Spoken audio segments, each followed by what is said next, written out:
So, అదే ఆ విధంగా చూసుకుంటే మీ తాతగారి దగ్గర నుంచి మీ నాన్నగారికి, మీ నాన్నగారి దగ్గర నుంచి మీకు అంటే గురు గురు ప పరంపరంగా ఇప్పటి వరకు మీ నాన్నగారంటే గురువుగారు. సో, మీరిలా కంటిన్యూ చేస్తున్నారంటారు. హ్మ్.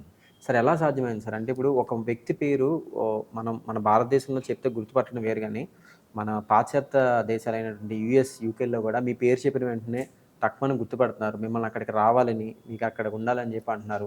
మీకెలా సాధ్యమైంది సార్ ఇదంతా? ఇది ఎట్లా అవుతదంటే, మన దగ్గర అదృష్టం పెట్టుకున్నోళ్ళు స్టార్టింగ్‌లో హైదరాబాదోళ్ళు కావచ్చు. హ్మ్.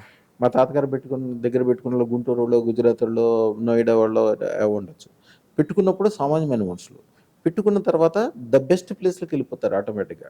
ఇప్పుడు మన నేనుండే ఏరియాలో ఉన్న మనుషులు దాదాపు 30% అమెరికాలోనే ఉంటారు. పెట్టుకున్న తర్వాత వీళ్ళు విదేశాలు ఎళ్ళిపోవటం వలన వాళ్ళ ద్వారా మౌత్ అనమాట. వాళ్ళ తాలూకా ఎవరికి కష్టం వచ్చినా, ఏ ఇబ్బందొచ్చినా, ఏ టెన్షనొచ్చినా అసలు వీళ్ళు బాగుపడాలి గ్యారంటీగా. ఆళ్ళ అబ్బాయి ఉన్నాడనుకోండి, ఎవరైనా ఏమనుకుంటారు, నా కొడుకు బ్రహ్మాండంగా అవును. బాగుపడాలనుకుంటారు.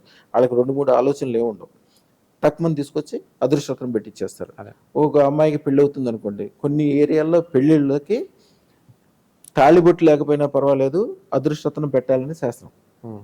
మన దగ్గర అదృష్టతను తీసుకెళ్ళి పెడితే, ఆళ్ళ జంట కొన్ని తరాల పాటు జనరల్‌గా పెళ్ళైన తర్వాత కొంతమంది తగువులని, ఇబ్బందులని, టెన్షన్‌లని ఏదో ఒక రకాల అయన్నీ ఉంటాయి. ఎందుకు ఏర్పడతాయంటే, పెళ్లి అంత చక్కగా చేసుకుంటారు. తగులాటాన్ని చేసుకోరు కదా! అవును. అసలు ఆ సందర్భమే రాకూడదు. ఎందుకొస్తదంటే, ఒక మంచి జంట ఉండగానే కాలసర్ప దోషం. అంటే చూడంగానే అబ్బా! వీళ్ళెంత బాగున్నారని 10 మంది అనుకుంటే చాలు దిష్టి తగిలిద్ది. ఆ దిష్టి నెమ్మదిగా కాలసర్ప దోషానికి మారుద్ది. ఒక పాముకి, ఒక ముంగీస్‌కి ఎలాంటి సంబంధం లేదు. కానీ పామును చూడంగానే ముంగీస్ చంపుద్ది. ముంగీసుని చూడగానే పాము చంపడానికెళ్తది. ఒకదాన్ని ఒకటి చంపుకొని ఆహారం చేయదు. దాన్నే కాలసర్ప దోషం అంటారు. ఆ కాలసర్ప దోషం తగలటం వలన భార్యాభర్తల మధ్యన తగువులొస్తాయి.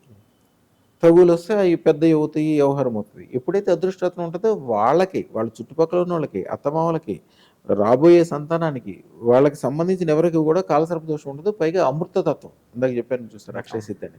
ఆళ్ళందరికీ కూడా గొప్పోళ్ళవ్వాలి, మనం గొప్పోళ్ళవ్వాలి, అందరితోటి దండం పెట్టించుకోవాలి, మంచిగుండాలి, గొప్పగుండాలి. ఇయ్యే ఆలోచనలుంటాయి. ఇలాంటి వ్యవహారం ఉంటది గానీ, కాలసర్ప దోషం లేకపోవటం వలన వివాహాలు కంపల్సరీ వివాహాల్లో కొన్ని ఏరియాల్లో మన దగ్గర అదృష్టరత్నం ఒకవేళ ఇవ్వటం ఎప్పుడైనా ఏదోక రోజుల్లో ఆలస్యం కూడా అయ్యేది. ఆలస్యం అయితే ముహూర్తాలన్నీ మార్చుకునేవాళ్ళు గానీ, మన అదృష్టరత్నం పెట్టుకుంటే చేయనే చేయరు. అలాగే కొంతమందికి జాతక దోషాలుంటాయి. కుర్రోడికి చాలా బావుంటాడు, నచ్చుతాడు.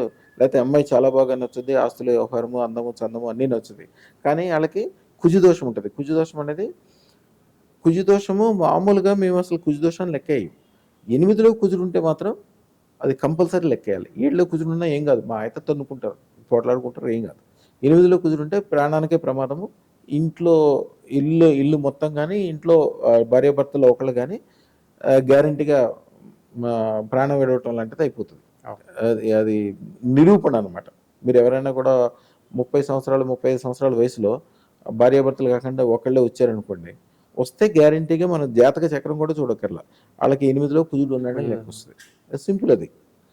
అట్లాంటి దోషాలు పోవాలంటే ప్రపంచంలో ఏకైక మార్గం అదృష్టం. కొన్ని రకాలైన కాలసర్ప దోషాలుంటాయి. దారా దోషాలుంటాయి. పితృదోషాలుంటాయి. చేతబడులుంటాయి. అవును. కొంతమంది తెలిసి తెలవక రోడ్డు మీద ఎవరైనా ఎర్రనీళ్ళు పారబోసినా కూడా పట్టించుకోకుండా పోతారు. అదే. కొంతమందికి కుజుడు సరిగ్గా లేకపోయినా, కొంతమంది కేతువు సరిగ్గా లేకపోయినా ఎర్ర నీళ్ళు పారబోసినోళ్ళు 6 నెలల తర్వాత అక్కడికి ఎళ్తే గూడా వాళ్ళకి కూడా అంటుకుపోద్ది. అదే. ఒక్కసారి కాలసర్ప దోషం అంటుకుపోయిందా, అంటితే అదేంటంటే ఒక షుగర్ జబ్బు లాంటిది. మీరు ఏం చేసినా కూడా ఇవాళ మందు బిళ్ళేసుకుంటే మళ్ళీ రేపు కూడా ఏసుకోవాల్సిందే. అంతేగాని ఈవేళ 4 మందు బిళ్ళేసుకున్నాను అంటే కుదరదు. ఒక ఆకలి లాంటిది. మీరు ఈవేళ ఎక్కువ అన్నం తిన్నా గానీ రేపొద్దున మళ్ళీ అన్నం తినాల్సిందే. యాహ్! ఒక మురికి లాంటిది. మనం ఇప్పుడు ఈవేళ 10 బకెట్లతో స్నానం చేసినా గానీ, మళ్ళీ సాయంత్రానికల్లా చెమట పట్టుద్ది. మళ్ళీ సాయంత్రమో రేపో స్నానం చేయాల్సిందే. అలాగే కాలసర్ప దోషం అనేది ఎప్పుడు పోదు. ఒక్కసారి అంటిందా, దాని తర్వాత ప్రతి 18 రోజులకు పూజా యజ్ఞం చేసుకుంటే దాని యొక్క శాంతి ఉంటది. ప్రతి 18 రోజులకు పూజా యజ్ఞం అనేది సామాన్యమైన విషయం అవును. కాదు. కొంతమంది అసలు చేయకూడదు కూడా కొన్ని రకాల విషయాలు. దానికి ఏకైక పరిష్కారం కాలసర్ప దోషం పోవాలంటే అదృష్టరత్న ధారణ ఒకటే. మార్గం. ఆ క్షణంలో అప్పుడుకప్పుడే, ఇంకా ఎప్పుడో దాకా ఉండదది. ఆ క్షణానికి అప్పటికప్పుడే ఆ దోషమంతా పోతది. అదే మన దగ్గర షాపులోకి రాగానే బయటికెళ్ళేటప్పటికే చాలామంది చెప్తారు. అబ్బా! చాలా బాగుంది సార్. వచ్చేటప్పుడేమో మేమంతా మైండ్ నిండా ఏదో చీకటిలాగా, భారంగా, కళ్ళంతా ఇబ్బందిగా, టెన్షన్‌గా, ఒళ్ళంతా జ్వరం వచ్చినట్టు, ఏ పని చేసినా కలిసి రాకపోవటము, రోజు రోజుకి వెనక్కి వెళ్ళిపోతున్నాడు మాకు తెలిసిపోతుంది. వాళ్ళ కాలసర్ప దోషం ఉంటే వాళ్ళు వెనక్కి వెళ్ళిపోతున్నట్టు వాళ్ళకి తెలిసిపోద్ది. అనారోగ్యాలు, ఇబ్బందులు, అప్పులు, టెన్షన్లు. మామూలు మనుషులకి ఇవన్నీ ఉంటాయి. పెద్ద పెద్ద రాజులు కూడా, ఇప్పుడు చార్మినార్ దగ్గర నవాబులు ఉంటారు. ఆ నవాబులకి ఈ డిఎల్ఎఫ్ దగ్గర అక్కడ దాదాపు 18,000 ఎకరాల ల్యాండ్ ఉంటుంది. ఆ ఏరియాలో ఎవరైనా ఒక 1000 గజాలు ఉంటే వాడు చాలా పెద్ద కోటీశ్వరుడి కింద లెక్క. వాళ్ళకి 30 ఎకరాలు 40 ఎకరాలు ఉంటుంది ఒకళ్ళకి అక్కడ. కానీ వాళ్ళు చివరికి కాలసర్ప దోషం తగ్గడం వలన చిన్న మందు బాటిల్కో, బిర్యానీకో, ఏ పని చేయడానికి కూడా రెడీ అయిపోతారు. ఆ కాలసర్ప దోషం మనిషి ఏం చేస్తాడో వాళ్ళు ఏం చేస్తారో వాళ్ళకే తెలియదు. ఎంత చెడు ప్రభావానికి వెళ్ళిపోతూ ఉంటుంది అన్నమాట. దానికి అదృష్టం ఉన్న చోట కాలసర్ప దోషం వాళ్ళకి ఉండదు, రాబోయే తరాలకు ఉండదు. ఇప్పుడు మనోళ్ళు కనుక ఒక రెడ్డి గారు బాగా ఒక 100 కోట్లు సంపాదించాడు అనుకోండి, వాళ్ళ అబ్బాయికి 100 కోట్లు ఇస్తే ఆయన 3 సంవత్సరాల్లో ఉంచితే 100 కోట్లు ఉంచుతాడు, లేకపోతే మొత్తం కూడా పోగొడతాడు. కానీ ఒక సింధికి కానీ, ఒక జైనికి కానీ, మార్వాడికి కానీ ఇచ్చారనుకోండి, వాడి జీవితంలో చూడండి, తండ్రి 100 కోట్లు ఇస్తే కొడుకు దాన్ని 1000 కోట్లు చేసి చూపిస్తాడు ఆయన తండ్రి గారు చూస్తుండగానే. ఎందుకని వాళ్ళందరికీ అదృష్టతనం కంపల్సరీ పూజ గదిలో ఉంటుంది, ఒంటి మీద ఉంటుంది. అది లేని వాళ్ళు ఇంట్లో నుంచి బయటకు కూడా రాదు. దాని మూలాన ఎప్పుడు కాలసర్ప దోషం ఉండదు కాబట్టి పెరుగుతూనే ఉంటారు మనుషులు. కాలసర్ప దోషం ఏర్పడడానికి అనేక రకాలైన కారణాలు ఉంటాయి. ఒక మనిషికి 100 కోట్ల రూపాయలు మనిషి ఉన్నాడు అనుకోండి, వాడికి తాగుడికి అలవాటు పడితే సరే ఎంత తాగుతాడు? ఎంతన్నా తాగినివ్వండి, ఎంత తాగినా కూడా